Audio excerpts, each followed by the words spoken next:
Hello, everyone. It's my pleasure to invite you to this IBT Thought Leadership session with Rashmi Banga. Rashmi is a Senior Economic Affairs Officer and Officer in charge of the Unit on Economic Cooperation and Integration among Developing Countries, ECIDC, Division of Globalization and Development Strategies, UNCTAD. She is former advisor and head Trade Competitiveness in Commonwealth Secretariat, where the division provided policy support to more than 30 countries. She has worked as a senior economist in the DFID-funded UNCTAD project, which provided support to the Department of Commerce, Government of India in its trade negotiations. Rashmi was an associate professor of economics in Jawaharlal Nehru University, India, and has taught for 19 years. She received her doctorate from the Delhi School of Economics, specializing in development economics, international economics, and econometrics. She has published extensively in refereed journals on digital issues, international trade, global value chains, and FDI issues. Rashmi has recently published a book on gainfully linking into global value chains, experiences, and strategies. She has also been awarded International Economic Development Research Award by Export-Import Bank of India and has been the recipient of 2 gold medals for her research on globalization and development from Global Development Network World Bank. Today, we will be talking to Rashmi Banga about the post-COVID trends in the global economy, the impact of unequal growth in economy and trade across developing and least developed nations post-pandemic, and also we will be discussing what route or what roadmap the global economy should take towards recovery and what should various stakeholders be considering as they chart their recovery course forward. So, good morning, ma'am. Thank you so much for joining this IBT Thought Leadership session with us today. Thank you very much, Virat, and I'm very happy to be here. Right. On our discussion that we want to talk about the uncertain post-COVID scenario, and especially with the second wave, we are living in a very difficult time where future projections are very tough to make. I would like to ask you now, over 1 year after the pandemic, what have you analyzed and interpreted on how the global recovery is looking across developing and least developed countries? Well, it's very difficult to say, what the global recovery is going to be like. In the case of India, we see that there is so much uncertainty around how much time the pandemic will last and how much time the country will take to revive. Similarly, for other countries, but what our predictions say is that if everything goes the way it is going, the developed countries will be able to recover faster, while developing countries and LDCs will be hit harder and will take more time to recover. Also, because if you look at the economic packages that are being rolled out, billions and trillions of dollars as rescue measures in the developed countries, they will definitely be able to revive their economies. And if you look at on an average in the developed world, it is something like 30% of GDP is spent on the rescue measures. While in developing countries, it is not more than on an average 5% of their GDPs. While LDCs, it is even less than 1% of their GDPs. So given that scenario and given the unequal access to vaccine in the world, we can definitely say that developed countries are going to recover faster and developing countries are going to be economically hit harder than the developed world. The latest UNCTAD report on reforming the international trading system for recovery, resilience, and inclusive development states that hyperglobalization as a model which was followed in the post-financial crisis period has been flawed. What is the basis for this assumption, and what do you feel has gone wrong with it? For the past 5 years, in every trade and development report that we come out with, we have been warning developing countries about the hyperglobalization that is happening in the world. What we are seeing is that there is a push for free trade and for tariff liberalization, even during the pandemic. And the narrative that is being pushed by the developed countries is that with free trade and with tariff liberalization, developing countries are going to integrate more with the world economy, and therefore they will benefit and develop. But what we see happening around us is that because of hyperglobalization, trade is no longer a means to an end. The end objective should be development, but trade has become an end in itself. And developing countries are just aiming at increasing trade.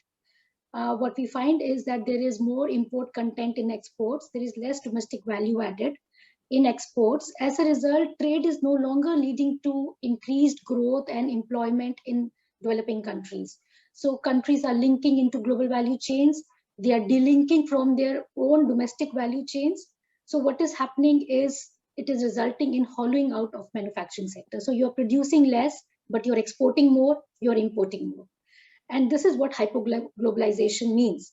And a related trend in hyperglobalized world is the rise of big tech firms and concentration of rents. So what we see is that some big digital platforms are really getting all the profits in the world, and for SMEs and for small and big firms in developing countries, it is becoming more and more difficult to compete in the globalized world. Just to give you an example, Apple Inc.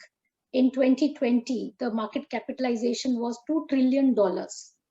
This is more than the GDPs of 82% of countries in the world. So what we find is that the big tech firms or digital platforms have become even bigger than the countries. And this is what hyperglobalization has led to. Very unequalized world with concentration of rents, concentration of profits in hands of few, and that few are also concentrated in developed countries. What we really need today is not hyperglobalization, but strategic globalization. So it's free trade liberalization. In our publication, as you mentioned, we have traced the narrative, how free trade liberalization was pushed over the years and how developing countries have really been adversely impacted because of this push for free trade liberalization.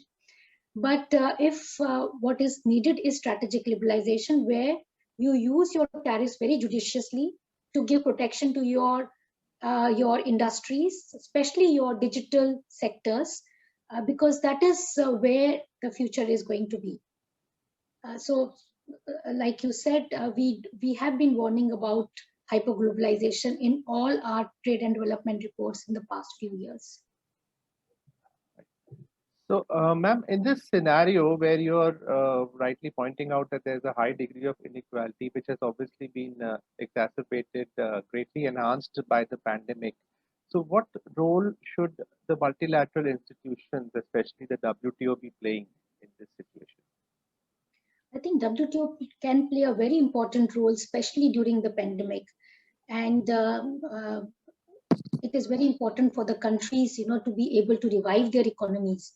And for that, they will need international cooperation and international support, especially in forums like WTO. We know India and South Africa had tabled a proposal on TRIPS waiver.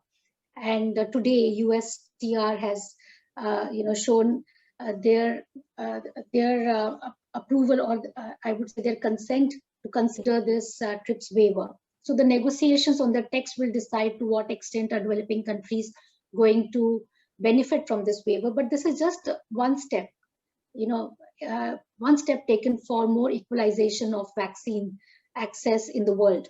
What we find is that developed countries, they have booked vaccines more than 3 times their population. Just to give you an example, in Switzerland with 8.5 million population, Switzerland has booked more than 30 million vaccines.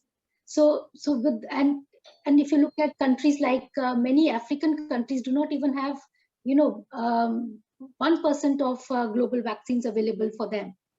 So given this kind of inequality, it is very important for WTO to have TRIPS waiver on patents, and also not just TRIPS waiver on patents. In our publication, we have proposed that WTO should have a peace clause on agreements such as agreement on subsidies and countervailing measures, because what countries will now need is industrial subsidies to revive their industries, especially their small and medium enterprises. They will need to give them loans, they will need to give them financial support. And for all this, there has to be a peace clause at, until at least till the pandemic lasts.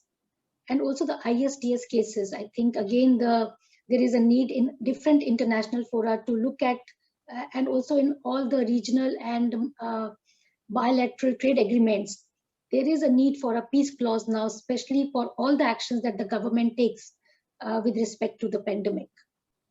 Given the impact of the pandemic on developing economies in particular, now it's the second wave which is surging in some countries, and India is, of course, an example. What is your policy recommendation for these countries to revive their economies or to, stem the difficult period which has come up? Yeah, in our publication, we have, proposed a recovery agenda for the developing countries. And this recovery agenda, focuses on three areas. One is how to recover faster, how to recover better, and how to build resilience. So this is kind of a short-term, medium-term, and a long-term agenda. So in the short term, I think we all know that countries need to recover faster. And for that, there is a need for adequate finance. We know the debt is rising, debt levels are rising in many countries. We also know that there is BOP problems being faced, imports are rising, and export have been really adversely impacted of developing countries. So adequate finance is needed, and we have in our other UNCTAD publications also provided a menu of options which IMF and World Bank can pick up in terms of their lending. These includes SDRs, special drawing rights. This includes concessional lendings to the countries. But going a step further, it is also important to look at the regional development banks or new banks like the BRICS Bank or AIIB or ISDB or Africa Exim Bank, African Development Bank, all or the Asian Development Bank. All these banks need to be geared up to provide emergency funding to developing countries so that they can support their SMEs, so that they can recover faster from this pandemic. Again, vaccine access becomes very important for faster recovery of the country. So this is a very short-term plan, kind of a proposal to recover faster for, and again, international cooperation will be required, support to COVAX will be required. What we find is that COVAX is also facing a lot of financing gap. And there is a need for countries to come up together, especially South-South solidarity can go a long way. We have seen in WTO for the TRIPS waiver, more than 100 developing countries were supporting the TRIPS waiver. So South-South solidarity can help in terms of recovering faster of developing countries during this pandemic. Then there is a need to recover better. When I say recover better, I mean is that the recovery should be more equitable. It should lead to generation of more employment. We know a rising number of people are going to be unemployed. More than millions will be pushed into poverty, extreme poverty. So recovery better should aim at a recovery which is not business as usual, but which aims at strategic globalization, which aims at using your tariffs very judiciously, giving protection to your export sector, giving industrial subsidies, giving subsidies to your farmers, and having solidarity in the international organizations like WTO to have a peace clause during the pandemic. And recovering better will also require, efforts in terms of providing social safety nets in the developing countries and giving support to the digital sectors. Now, if you look at the WTO, outside WTO, there is a JSI, Joint Statement Initiative on e-commerce, where digital rules are being negotiated, which can really hinder the policy space available to developing countries, especially like country like India, in terms of developing their digital sector, progressing on digital industrialization, and digitally transforming their economies. So it is very important for developing countries to preserve their policy space and recover better, aiming at increasing their employment and their output and development, and not using trade as an end in itself, but using trade as a means for means for development in their economies. Then in the long term, it is also important to build resilience. Now, for building resilience, structural transformation of economies is very important. Like I mentioned previously, countries have been so focused on linking into global value chains that they have disrupted their own domestic value chains. They have not really paid attention to if the FDI is coming, are there proper domestic linkages of foreign firms so that you have national suppliers, so that there is a proper generation of employment, there is a skill transfer taking place from the foreign investors. So these are the kind of policies now we need to revisit them. We need to revisit our bilateral and regional trade agreements. We need to revisit our stands in the WTO or in the multilateral agreements that we have undertaken, to see, do we have the sufficient policy space to now look at the development objectives of reducing poverty, generating employment, and increasing the competitiveness of our digital sector, as well as our SMEs and our industries and services. So I think recovering better and recovering with resilience is included in our recovery agenda. So it is not just recovering faster, but it is also important to have structural transformation of your economy, so that in future, when the pandemic happens, you are well prepared and you have the resilience to protect your economy and not be economically hit the way we have been at this in this pandemic. Yes, ma'am. Related to this response, what do you feel specific to India can be the structural transformation we should be targeting as a nation, and what policy orientation should we have for that? I think for India, the biggest challenge at this point of time is how to digitally transform itself. So when you talk about structural transformation in case of India, it is no longer, shifting away from agriculture toward manufacturing and services. Now it is how to digitally transform itself and digitally transform all the sectors. How can digital technology be used in agriculture sector? How can manufacturing products have digital content? And how can services now be aimed at becoming digitally competitive?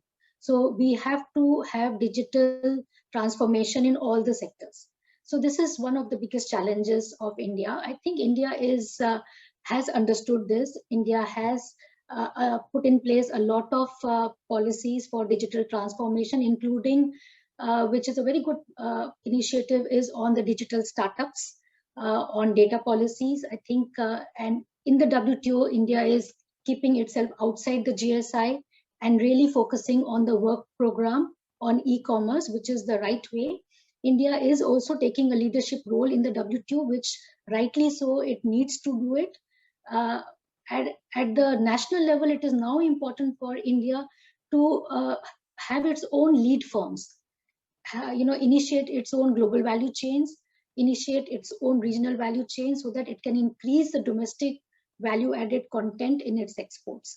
So also there is a need to push, to have offensive agenda in the WTO now, because what we see is that in the WTO, it is always defensive agenda of the developing countries. India needs to pick up offensive agenda. And one of the offensive agenda would be mode 4 in services.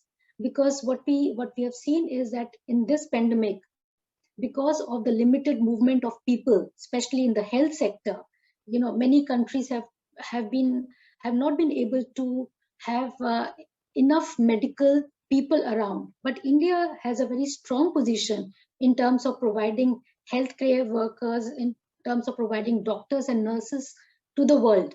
And for that, it needs to have an offensive agenda in the WTO to push liberalization of mode 4 services, and not mode 1, mode 2, mode 3 services, which the developed countries are doing. Because if you look at the net importers, all developing countries, including India, is a net importer of digitally exported services, whether it is financial services, architectural services, any services which is digitally delivered, India becomes a net importer in those services. And related to this, I think India can also, it has and it needs to push, the moratorium, removal of moratorium on custom duties on electronic transmissions. I think, again, that will help in terms of generating additional revenue for the government, which can be used for digital transformation of the country. And I think there is a lot that needs to be done at the national level and also at the international level, and India is in a very good position to do that. Thank you so much, ma'am. That will be all from our end, and it's been a pleasure talking to you and gives us a lot of clarity on the road ahead, and we hope to keep coming back to you for insights in this regard. You're most welcome, Virat. Thank you so much. Thank you so much for having me today. Thank you, ma'am. Do take care.